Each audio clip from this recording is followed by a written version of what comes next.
All right, I'm calling it, guys. The main targets for their plan of attack, the U.S. energy grid and you could just feel them creeping up at the edges. Just a few weeks ago, U.S. airports were on a fritz. The bad news is this is an increase in hostilities we are seeing here, and it seems to be coming from pro-Kremlin hackers whose point here seems to be to try to inflict pain or at least annoyance on countries that have been supportive of Ukraine. Today, they shut down a set of websites. Tomorrow, it could be something more sinister, Hoda. I remember what the White House official statement for this was, that someone just forgot to do something and that caused the whole mess. I don't exactly feel safe knowing that one person doing just one thing wrong can cause this big of an impact to Americans literally thousands of feet above ground. You know what I mean? Then again, alternative explanations say that this could very well be them seeing how easily they can get past U.S. cybersecurity and just take control. Already, security experts are ringing all sorts of alarms to the U.S. energy grid and America's food security. 3 alarm threats: cyber, physical, and existential events. A successful ransomware attack in 2021 on the Colonial Pipeline showed our vulnerability to cyber attacks. Utilities under physical attack. And I'm not just hypothesizing here, guys. This is for real. In January 2023, a bulletin from the Department of Homeland Security, or DHS, they warned that domestic violence extremists have developed credible, specific plans to attack electricity infrastructure since at least 2020, identifying the electrical grid as a particularly attractive target. Yeah, last but not least, extinction level events.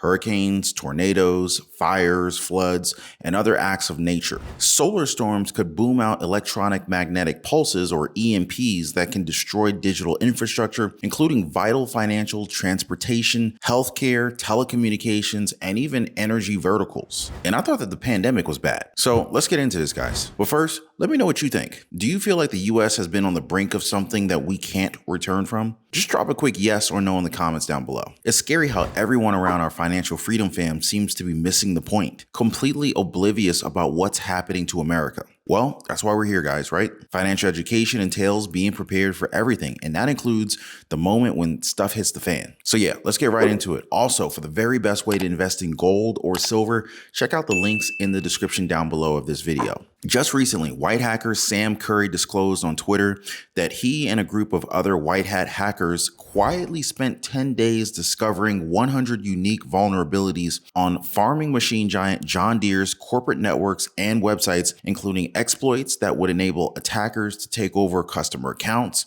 or access employee credential information. The company has since patched everything, Curry added, but really what they uncovered here is the much larger issue that's picking up steam in the food and agriculture industry. Just over the past year, different food retailers and processing plants right here in the United States, they already got hit by ransomware attacks. It was such a big deal that the FBI had to step in and pretty much warn the entire sector about the increased risk. President Biden even signed an executive order to protect America's food security. You know, the whole process of getting food from a farm to your dinner table, it's just this massive web of logistics. You have endless suppliers, transporters, and retailers involved, each with their own systems and tools to keep things safe. It's like a big giant puzzle that needs to get fit perfectly. And it's not just the big corporate networks that are at risk. At the DEF CON security conference, there was this hacker dude called Sick Codes who pulled off a crazy stunt. He demonstrated how he could hack into certain models of John Deere tractors, overriding the digital locks that the farmers use to secure their machines. Yes, imagine your tractor just turning on by itself. Crazy. Can you imagine the havoc that someone could wreak with that kind of power?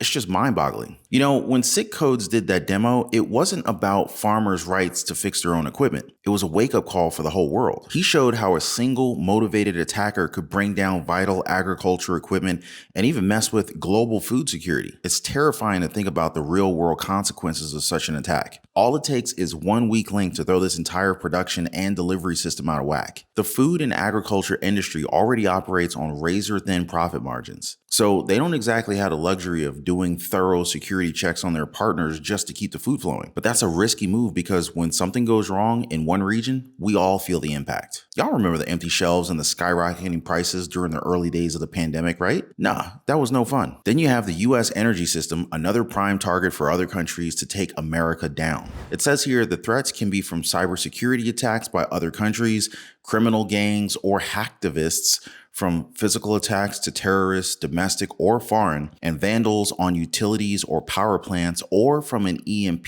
generated from a geomagnetic solar flare, or from a terrorist short-range missile exploded in the atmosphere. Really, what they're saying here is that the US energy infrastructure is extremely vulnerable to all sorts of attacks that could take out the whole thing. Sure, they say that the grid has been augmented with some automation and some emerging tech, but when you really look closely at it, there's no denying it's still mostly dependent on legacy technologies. In fact, 70% of transmission lines are at least 30 years old and approaching the end of their life cycle. And 60% of the circuit breakers, they're more than 35 years old compared to useful lives of 20 years. The aging infrastructure and increasing demand for power has made the grid susceptible to cascading failures, where basically the failure of one component leads to a series of subsequent failures. I mean, just think about the last time when there was a major storm. It takes out a large area, sometimes even bigger than the area that was actually hit by the storm. And that's before anybody even thinks of attacking. I mean, cyber threats to the grid and critical infrastructure, they're scary just to think about. Do you guys remember the crazy ransomware attack on the Colonial Pipeline last year? So yeah, the attackers disrupted the supply of oil supplies on the US East Coast, and how the country doesn't really have a cybersecurity framework for both preparation and incident response. Add to the fact that most of the critical components of the US energy grid operates in a digital environment that's accessible via the internet. Oh yeah, it's like an open invitation to hackers. The General Accounting Office, also known as the GAO, they explicitly stated that the US energy grid is at risk of cyber attacks. According to them, the grid's distribution systems have become more vulnerable because of the increased remote access and the connections to business networks. And so this means outside threat could potentially and easily disrupt operations. Just look at all the attack points that they left open. Industrial control systems. The integration of cheaper devices using traditional network protocols into industrial control systems has created a larger attack surface for the grid systems. Consumer Internet of Things, or IoT devices, connected to the grid's distribution network. Imagine hackers compromising high wattage IoT devices like air conditioners or heaters and turning them into a botnet. They could then coordinate an attack to manipulate the demand across distribution grids. Wow, I didn't even think that that was even possible. Them basically taking over everybody's smart homes. GPS, yes, even GPS. So the grid relies on GPS timing for monitoring and controlling functions. If the GPS gets compromised, it could seriously mess with the grid's operations. The fact is, cyber attacks are getting more and more sophisticated, and attackers are targeting our energy infrastructure. With the adoption of industrial Internet of Things and operational technology, the attack surface keeps expanding. And so that's why energy infrastructure sectors need to implement security by design. That means agile systems with operational cyber function capabilities to monitor, detect, and to respond to emerging threats. It's all about being proactive and staying one step ahead. It's not just cyber attacks that we need to worry about either. Physical attacks by domestic terrorists, they're on the rise too. According to the Department of Energy, the DOE, data shows that physical attacks on the grid shot up by a whopping 77% in 2022. Now, let me give you some examples. In 2022, there were multiple attacks on electrical grid substations in Oregon and Washington by white supremacists. They're targeting critical infrastructure, and it's not just happening in the Northwest. 2 energy substations in North Carolina were also attacked, and residents ended up losing power because of gunshots. In January of this year, the Department of Homeland Security, they issued a bulletin warning about domestic violent terrorists or extremists who have developed credible, specific plans to attack electricity infrastructure since at least 2020, identifying the electric grid as a particularly attractive target. Yeah, they basically identified the electric grid as a prime target. It's like they're fixated on creating chaos. And substations, they're easy targets. And guess what? There's over 55,000 of these substations connected to the grid in the United States. It's not just white supremacists that we need to worry about. Eco-terrorists have also targeted power plants in the past. Even vandalism poses a threat. And let's not forget about the global terrorists and the nation-state adversaries who could potentially target these stations and substations. It's just a big freaking mess, guys, and protecting all these facilities from physical threats, it's a major challenge. And last but not least, existential threats from varieties of angles. So you got hurricanes, tornadoes, fires, floods, all sorts of other acts of nature that can have devastating impacts on power plants, transformers, transmission lines, you name it. Solar storms are a different existential threat to address. Now, an outcome of solar storms can be EMPs that can destroy digital infrastructure, including vital financial, transportation, healthcare, telecommunications, and energy verticals. The EMP threat can be implemented by missiles exploded into the atmosphere and other ways that they can think of. And so now the big question is, where do you think that we are in this whole grand scheme of things? Are we in the last stages of setting up the dominoes, or are we already witnessing the first ones fall? It's an inevitable progression that seems impossible to stop. History is no stranger to such patterns, especially when we consider the alliances that led to World War I and how it flowed into World War II. It all felt like something inevitable, didn't it? These issues are not going away on their own. It's time for us to collectively open our eyes, have honest conversations, and take actions before it's too late. The future of our nation and the world at large depends on it. My advice?